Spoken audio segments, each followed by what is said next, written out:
ইসকনের বহিষ্কৃত নেতা, বহিষ্কৃত আমরা একটু যোগ করবে, কথাগুলো বারবার বলতে হবে। শিশু যৌন নিপীড়নের দায়ে বহিষ্কৃত নেতা জনাব চিন্ময় কৃষ্ণ দাসের শুনানিতে আইনজীবী ছিলেন না। এটা নিয়ে বহু ঘটনা ঘটছে এবং আমরা এই ব্যাপারটা একটু খেয়াল করবো এবং আমাদের সরকারের উচিত হবে খুব সিরিয়াসলি এটা খেয়াল করা। আমরা জানি জনাব চিন্ময়ের জামিন চাওয়ার জন্য তাকে আদালতে তোলা হয়েছিল, কিন্তু তার পক্ষের আইনজীবী সেখানে উপস্থিত না থাকায় শুনানি না হয়ে পরবর্তী দিন ধার্য করা হয়েছে প্রায় 1 মাস পর, 2 জানুয়ারি। এখানে কেউ তার শুনানিতে অংশগ্রহণ করতে যখন আসেননি, তখন প্রথম আলো রিপোর্ট বলছে শুনানিতে কেন অংশ নেননি জানতে চিন্ময় দাসের আইনজীবী শুভাশিস শর্মার মুঠোফোনে একাধিকবার ফোন করা হলেও সংযোগ পাওয়া যায়নি।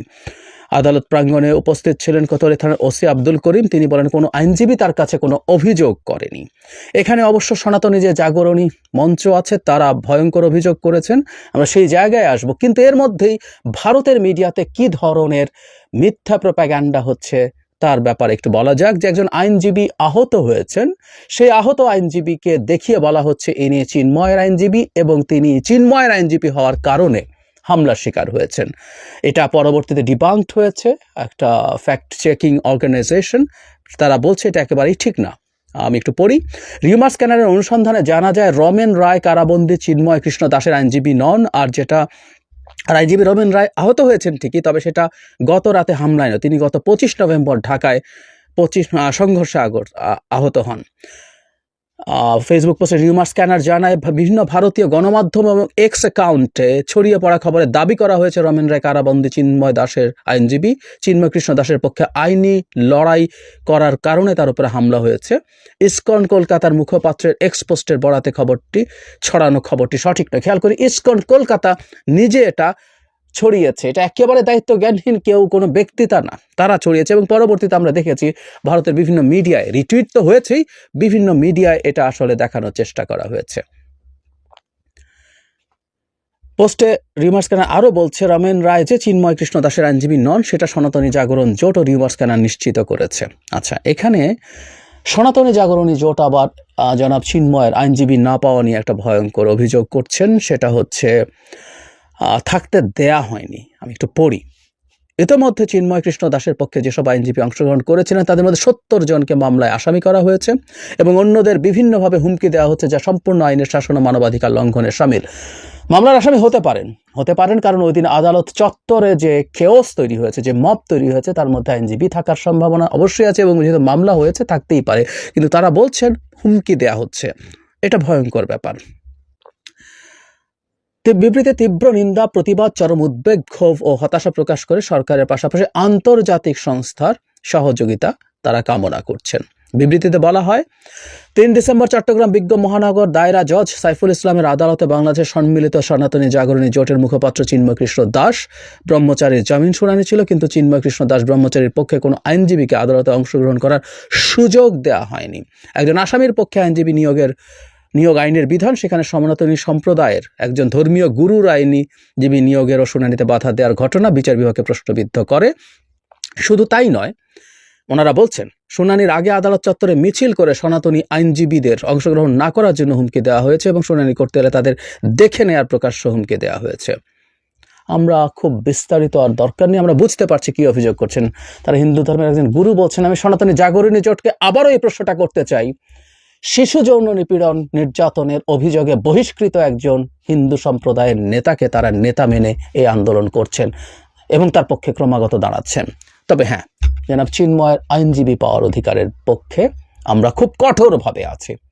আমি একটা ভিডিওতেও দেখলাম যে বেশ কিছু আইনজীবী বক্তব্য দিচ্ছেন এই রকম যে সাইফুল আলম যে আইনজীবীকে হত্যা করা হয়েছে তার হত্যা মামলায় জনাব চিন্ময়কে ইনক্লুড করতে হবে, এটা তাদের দাবি। আদারওয়াইজ কোনো আইনজীবী এখানে তার হয়ে কাজ করবেন না, এরকম কিছু কথাবার্তা বলছেন। নট অনলি দ্যাট, আমি একটা স্মৃতি থেকে একটা জিনিস শেয়ার করব। সেটা হচ্ছে নারায়ণগঞ্জের 7 খুন মামলায় একজন আইনজীবী যেহেতু হত্যাকাণ্ডের শিকার হয়েছিলেন, 7 জনের মধ্যে একজন, উনি আসলে এটার সাথে জড়িত ছিলেন না, কিন্তু তিনি সাক্ষী হয়ে যাওয়ার কারণে তাকেও হত্যা করা হয়। সেখানে যখন মামলার কাজ শুরু হয়, প্রাথমিকভাবে কোনো আইনজীবী আসামিদের পক্ষে দাঁড়াতে অস্বীকৃতি জানাচ্ছিলেন, যেহেতু একজন আইনজীবী এখানে হত্যাকাণ্ডের শিকার হয়েছেন। আমি এই চর্চাগুলোকে খুব খারাপ ধরনের পপুলিজম বলবো। মানে আইনজীবী যদি কোনো কিছুতে জড়িত থাকেন, তার বিপক্ষে, আইনজীবী হত্যাকাণ্ডের শিকার হয়েছেন, তার বিপক্ষে কেউ দাঁড়াবো না। আমরা যে জুডিশিয়াল সিস্টেম, বিচার ব্যবস্থা, যে আইন এবং বিচার ব্যবস্থার মধ্যে পরিচালিত হই, তার মধ্যে এটা কোনোভাবেই মেনে নেওয়া যেতে পারে না।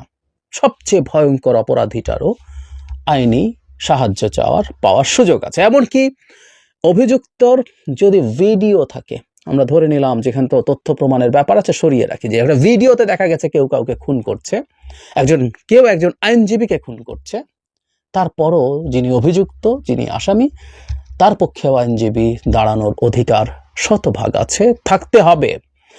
সরকারের খুব সিরিয়াসলি এই জিনিসটা দেখা দরকার। কোনোভাবেই যেন জনাব চিন্ময়ের পরবর্তীতে যে ডেট আছে, সেই ডেটে অবশ্যই যেন কোনো না কোনো আইনজীবী তার পক্ষে দাঁড়াতে পারেন, সেটার ব্যবস্থা করতে হবে। এবং যে অভিযোগ সনাতনী জাগরণী জোটের পক্ষ থেকে করা হয়েছে, তার সত্যতা আছে কিনা সেই জিনিসটা দেখতে হবে। আমি প্রায় একটা কথা বলি, এই দেশে হিন্দু সম্প্রদায়ের মানুষ যে ধরনের সংকট ফেস করছেন বলে মনে করেন, তারা সরকারের কাছে যদি সেটা জানান, সরকারে সেটাকে সিনসিয়ারলি তদন্ত করে ব্যবস্থা নেওয়াটা খুব জরুরি। জনাব চিন্ময়ের আইনজীবীদেরকে যদি সত্যিই হুমকি দেওয়া হয়ে থাকে, সত্যি যদি তাদেরকে বাধা দেওয়া হয়ে থাকে, এটা অত্যন্ত গর্হিত অপরাধ হয়েছে, তার জন্য ব্যবস্থা নেওয়া দরকার। আবার আমি যে শতভাগ বিশ্বাস করছি বা মনে করছি যে এই সংস্থা যে অভিযোগ করছে সেটাই সঠিক, তাও না। কারণ তারা সাম্প্রতিক সময়ে এই সরকারকে ডিস্টেবিলাইজ করার চেষ্টা করেছেন বলে আমি বিশ্বাস করি। তাদের 8 দফা প্রসঙ্গে আমি বলেছিলাম, তারা সরকারের সাথে বসতে পারতেন, ধর্ম উপদেষ্টা হোক, প্রধান উপদেষ্টা হোক। এই পুরনো 8 দফা এমন না যে এটা নতুন করে সরকার বাতিল করেছে, এটা পুরনো দফা। সো প্রচন্ড কেওটিক একটা আনস্টেবল সিচুয়েশনের মধ্যে তারা আরো বেশি আনস্টেবল সিচুয়েশন তৈরি করছিলেন। সুতরাং আমি তাদের উদ্দেশ্য নিয়ে আমার মধ্যে সিরিয়াস ধরনের প্রশ্ন আছে। তারপরও তাদের এই অভিযোগটা তলিয়ে দেখা জরুরি, এবং বিচারটা তাদের জন্য যাতে সঠিক বিচার পান, সঠিক আইনের দৃষ্টিতে সঠিক শাসন পান, সেই জিনিসটা নিশ্চিত করতে হবে। এবং আমরা দেখছি যে ভারত বসে আছে প্রত্যেকটা জিনিস ব্যবহার করার জন্য, এবং এটা আস্তে আস্তে গ্লোবালি যাবে। আইনজীবী না পাওয়া, আইনজীবীকে হুমকি দিয়েছে, এগুলো গর্হিত সব অপরাধ। এর মধ্যে আমি একটা জিনিস যোগ করতে চাই, এটা আমাদের জন্য খুবই লজ্জার হয়েছে। আমাদের বিচারাঙ্গনে তথাকথিত আইনজীবীরা, আমি এদেরকে তথাকথিত বলি, ওনারা নাকি আইনের শাসন নিশ্চিত করবেন একটা দেশে, আইনজীবীরা গিয়ে হামলা করছেন অভিযুক্ত আসামির ওপরে। নট অনলি দ্যাট, আওয়ামী লীগের পক্ষে দাঁড়ানো বেশ কিছু আইনজীবী, আওয়ামী লীগের বিভিন্ন নেতাকর্মীদের পক্ষে দাঁড়ানো আইনজীবীরা আদালত চত্বরেই হেনস্থার শিকার হয়েছেন, এরকম রিপোর্টও আমাদের সামনে এসছে। এটা করেছেন অন্য আইনজীবীরা। মানে আমাদের আইনজীবীরাও যদি এরকম তৃতীয় শ্রেণীর মানসিকতা দেখান, যারা একটা স্টেট বোঝেন না, তাদের কাছে আমাদের এক্সপেকটেশন অনেক বেশি। আইন, সংবিধান, বিচার, এগুলো আমাদের চাইতে তারা অনেক ভালো বুঝবেন, কিন্তু না, তারা রাস্তার মবের মতো যদি আচরণ করেন, এগুলো খুবই প্রবলেম্যাটিক। তো সেই প্রেক্ষাপটেও আমি বরং এভাবেও বলবো, এটা অন্য অপরাপর ভয়ঙ্কর অভিযুক্ত যেসব আসামি আছে, তাদের পক্ষে অন্য আইনজীবী দাঁড়ানোর ক্ষেত্রে তো ভীতি তৈরি করতেও পারে। সরকারের উচিত ছিল আগে যেসব ঘটনা ঘটেছে ওইসব আইনজীবীর বিরুদ্ধে কঠোর ব্যবস্থা নেওয়া, কিন্তু সরকার নেয়নি। সেই না নেওয়ার জন্যই ভবিষ্যতে একই ধরনের ঘটনা আরো ঘটতে পারে। আমি এটা শুধুমাত্র জনাব চিন্ময়কে বলছি না, এটা একটা মেজর প্রবলেম।